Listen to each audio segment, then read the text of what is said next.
पग विचलन माध्य, जरा ध्यान देना, पढ़ते समय ध्यान देना है। इसमें पग विचलन क्या होता है, पहले तो माध्य देख लेगा तो माध्य ज्ञात कर रहे, या तो फिर विचलन माध्य समझ में आ जाएगा, लेकिन यहाँ लगा हुआ है पग विचलन, पग लगा हुआ है, ध्यान देना। सबसे पहले प्रश्न को प्रेम से पढ़, आराम से। पग विचलन विधि द्वारा आपको बनाना है, तो पहले आप ये जान लें कि पग विचलन का सूत्र क्या होता है भैया। तो पग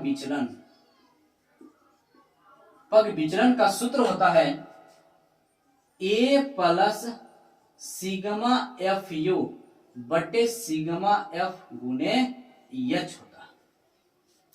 क्या होता है, ए प्लस सिग्मा एफ यू बटे सिग्मा एफ गुने एच। अब भैया अभी इसके पहले अगर आप देखे थे कि विचलन माध्य में तो एक नया डी आया था, है ना। अब ये क्या है, आराम से देखें ध्यान से, ये सब फिक्स होता है दोस्त 5 नंबर के लिए, ठीक है ना। चलो, तो सबसे पहले हमको पता है कि ई बारंबारता को एफ कहते हैं, है ना, बारंबारता को एफ कहते हैं। तो एफ के बाद हमको तुरंत क्या निकालना होता है, एक्स निकालते हैं, जिसको हम सब कहते हैं वर्ग चिन्ह कहते हैं। क्या कहते हैं, वर्ग चिन्ह। अब यहाँ समझे वर्ग चिन्ह कैसे निकालता है, वर्ग अंतराल के जोड़ के आधा, तो 10 0 10 10 के आधा 5, 30 30 के आधा 15, अंतर कितना है 10 10 का अंतर, सीधे 10 10 जोड़ दो, 10 जोड़ेंगे हो जाएगा भैया 25, फिर 10 जोड़ेंगे हो जाएगा भैया 35, फिर जब 10 जोड़ेंगे तो हो जाएगा 45। कोई दिक्कत यहाँ तक नहीं। अब यहाँ पर पहले सबसे पहले आपको ये नोटिस करना है कि विचलन क्या होता है, ये निकालना है, इस बात को ध्यान रखें। जैसे ही आप x निकालें, x के तुरंत बाद आपको a ज्ञात करना है। क्या ज्ञात करना है, a का मान आपको निकालना है। किसका मान, a। तो a कहां से निकाला जाता है, तो अभी हमने बताया है ना, विचलन माध्य, हाँ विचलन माध्य में कि a कहां से निकाला जाता है, वर्ग चिन्ह। वर्ग चिन्ह किसको कहते हैं, x। x में तो दिया जाता है अंक, उसके बीच वाला भाग को a कहते हैं। तो इसके बीच में कौन है भैया, इसके बीच में यहाँ पर ये 2 अंक है, यहाँ पे है, इसके बीच में a ही ना है 25, इसी को हम a कहते हैं, है ना, इसी को a कहते हैं। अब यहाँ पर हमको a पता हो गया, तो a के बाद अब हमको निकालना है क्या, d। क्या निकालेंगे, x निकल गया, a भी निकल गया, अब निकालेंगे d। तो अभी हम सब देखें कि d बराबर क्या होता है, d बराबर x माइनस a। d बराबर क्या होता है, x माइनस a।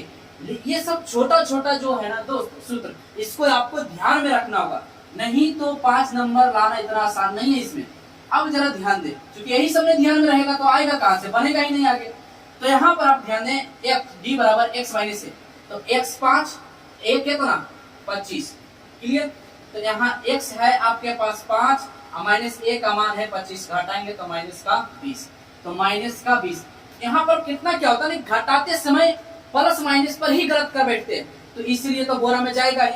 तो घटाते समय यहाँ पर क्या करना है, आपको माइनस प्लस पर ध्यान देना है कि माइनस नहीं आएगा।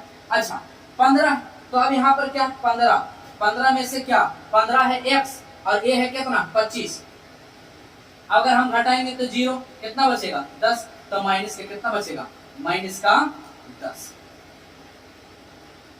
कोई दिक्कत यहाँ तक नहीं ना। अब अगला 25 में से 25 जाएगा, x और ये भी a है, तो 25 में 25 0।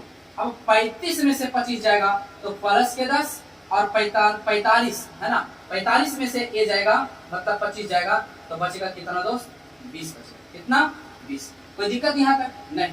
अब करना क्या है आपको, अब जरा ध्यान देना, अब इसमें एक नया और सूत्र आ जाता है। इसमें एक नया सूत्र क्या आता है, इस पर ध्यान देना, आता है u बराबर d बटे h। क्या आता है, u बराबर d बटे h, u बराबर d बटे h, u बराबर d बटे h।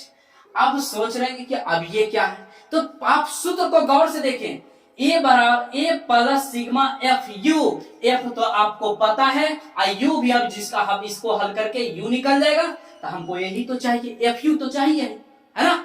और h, अब h का सवाल है, तो हमको d तो पता है, इस सब का मान किसका d है, अब हमको h कहां से निकालना होता है। अब यहां समझे, h जो वर्गंतराल का अंतर होता है, वर्गंतराल के जो अंतर होता है उसी को h कहा जाता है। अब यहाँ पे समझे ध्यान से, यहाँ पे अंतर सब में 10 10 का, इसलिए कोई बात नहीं। अगर रहता है यहाँ 5 के अंतर, 10 के अंतर, 12 के अंतर तो गड़बड़ होता। तो आपको करना क्या, जो बीच विचलन माध्य होता है ना ए, उसको घेराबंदी कर ले, है ना, उसको इंडिया का बॉर्डर बना ले। उसके बाद आप देखें कितना है यहाँ पर अंतर, कितना के है, जब घटाएंगे तो कितना आएगा 10 आ जाएगा, कितना 10। अब यहाँ पर ये आपको ये बात ध्यान रखना, -10 नहीं सोचना या कि इसमें से घटा रहे हैं तो माइनस में आएगा, इसमें माइनस नहीं लेना ऊंचाई में, आपको ऊंचाई में हमेशा इसी को h कहते हैं, इसी को h कहते हैं। तो h बराबर आपके पास कितना आ गया 10, h बराबर कितना 10, इसको माइनस में नहीं लेना है, इस बात को आपको ध्यान में रखना, तो इसको प्लस में ही लेना। तो h बराबर घटाने के बाद कितना 30 में से 20 जाएगा तो 10 है, बचेगा h बराबर 10। अब यहाँ पर क्या करना है, तो हमको d बटे h, d कितना 20, अरे भैया d ऊपर रहेगा h नीचे, h कितना h है 10, तो 10 से भाग देंगे तो कितना, तो 2 ही ना बचेगा, 10 दूनी 20, तो 2 बचा। अच्छा अब क्या है d, ये पूरा d है तो d बटा h, h कितना है तो 10, तो 10 से कम कट जाएगा तो क्या बचेगा 1, और 0 बटा 10, 0 बटा 10 तो 0, अब फिर 10 में से 10 भाग देंगे 1, अभी क्या जाएगा d कितना चला जाएगा ऊपर और h 10, तो 10 दूनी 20, 2 आ गया। तो हमको u का भी मान पता चल गया, u का भी मान पता चल गया। अब आपको निकालना क्या है भैया, अब आपको निकालना है f और u, क्या निकालना है f और u, तो कर देते हैं f और u। तो f और u निकाल नहीं सकते हैं, यहाँ f है यहाँ u है, तो इसका मतलब खुद बताता, गुना करें 3 दूनी 6, 1 गुना 5 बराबर 5, और 0 गुना 9 बराबर 0, 1 गुना 5 बराबर 5, और 3 दूनी 6, कोई टेंशन। अब हम सभी को पता है, इसको क्या कर लेते हैं जोड़ लेते हैं। चलिए भैया जोड़ते हैं। अच्छा तो जोड़ के देखते हैं, 1 मिनट है, यहाँ पे थोड़ा सा मिस्टेक हो गया दोस्त, जब आप d, यहाँ पर d कितना है माइनस ना 20 है और बटा h कितना है 10, तब काटेंगे 10 दूनी 20, तो 2 पॉजिटिव नहीं होगा माइनस में होगा, थोड़ा सा मिस्टेक हो गया, ठीक है, ये दोनों माइनस में होगा, क्लियर। तो अब करना क्या है, जोड़ने का बारी है। इसका मतलब जब हम इसको d क्या है माइनस में, तो इसको गुना किए तो 3 दूनी 6 माइनस ना होगा, इसको गुना करेंगे तो क्या हो जाएगा माइनस के ना होगा, क्लियर है ना।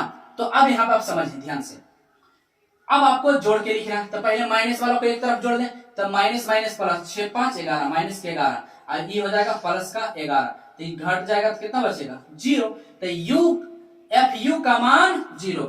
अब एगो बचा क्या है f, तो हम f वाला को जोड़ देते हैं, किसको जोड़ेंगे f वाला को, तो ये तो h का मान 10 है, f वाला को जोड़ेंगे कितना जाएगा 5 3 8 और 9 8 17 17 और 5 22 22 और 3 25, कोई दिक्कत यहाँ तक नहीं। अब हमको सभी कुछ पता है, तो a का मान कितना भैया 25, तो इसे लिख देंगे 25 प्लस, अभी इसके कैलकुलेशन करते समय ध्यान देना, ऐसे चिन्ह सेम देना है, ठीक है। f u का मान 0 बटे f का मान 25 गुने h का मान कितना है, h का मान 10, इसी को h कहते हैं, तो h का मान 10 कैलकुलेशन था, यहाँ बचा कितना 25। अब एक बात ध्यान, 0 बटा कुछ भी 0, 0 बटा कुछ भी 0, और 0 गुना कुछ भी 0, नहीं समझ में आया, 0 बटा कुछ भी 0, अब गुने कितना 10, अब फिर से 25 प्लस 0 गुना कुछ भी 0, तो बचा कितना 25। यही आपका पग विचलन मत है, कोई दिक्कत नहीं ना।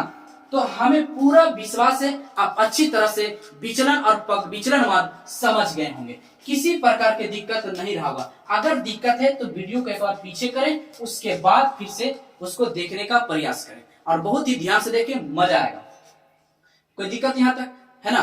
तो चलिए, हमें पूरा आशा है कि आप अच्छी तरह समझ गए होंगे। इसके बाद हम सब करेंगे बहुलक, क्या बहुलक करेंगे, है ना। तो माद माध्य माद खत्म हो गया, माद के बाद बहुलक, बहुलक के बाद माध्यिका, उसके बाद ऑब्जेक्टिव प्रश्न करेंगे, है ना। चलिए फिर कोई बात नहीं, तो हमें आशा है कि आप अच्छी तरह समझ गए होंगे। तो चलिए मिलते हैं अगले वीडियो में, तब तक ले दोस्त खुश रहे, खुशियां बांटते रहे, हंसते रहे और हंसाते रहे। तब तक ले दोस्त बाय।